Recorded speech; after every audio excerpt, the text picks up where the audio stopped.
మంత్రి సంధ్యారాణి మరియు ఆమె కుమారుడిపై వచ్చిన ఆరోపణలు పూర్తిగా అసత్యమని జిల్లా ఎస్పీ మాధవరెడ్డి స్పష్టం చేశారు. ఈ వ్యవహారంపై సమగ్ర దర్యాప్తు చేపట్టామని ఆయన తెలిపారు. ఫేక్ వాట్సాప్ ఖాతాలు సృష్టించి తప్పుడు చాటింగ్ను కావాలనే ప్రచారం చేసినట్లు ఫోరెన్సిక్ నివేదికల ద్వారా నిర్ధారణ అయిందన్నారు. మంత్రి పిఏ కుమారుడు పేర్లతో నకిలీ ఖాతాలు తయారు చేసి అప్రచారం చేసినట్టు దర్యాప్తుల్లో వెలుగు చూసిందని చెప్పారు. కావాలనే నాటకమాడి ప్రజలను తప్పుదారి పట్టించే ప్రయత్నం జరిగిందని పేర్కొన్నారు.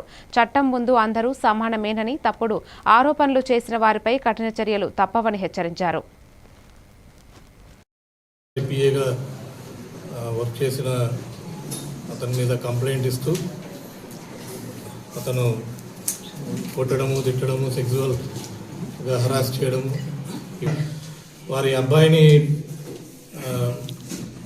అవమానపరిచే విధంగా డిఫేమ్ చేస్తూ అతని మీద అలిగేషన్స్ కూడా ఎక్కువ. అంటే అసలు వ్యక్తి ఎవరి మీదైతే కంప్లైంట్ ఈవిడ ఇచ్చిందో దానికంటే ఎక్కువ మరి మంత్రి గారి అబ్బాయిని టార్గెట్ చేస్తూ మీడియాలో అంతా కూడా ప్రచురించడం జరిగింది. సో ఇది మినిస్టర్ గారికే కాకుండా వారి ఫ్యామిలీని కూడా దీంట్లోకి ఈ అలిగేషన్స్లో లాగడము, తద్వారా ప్రభుత్వానికి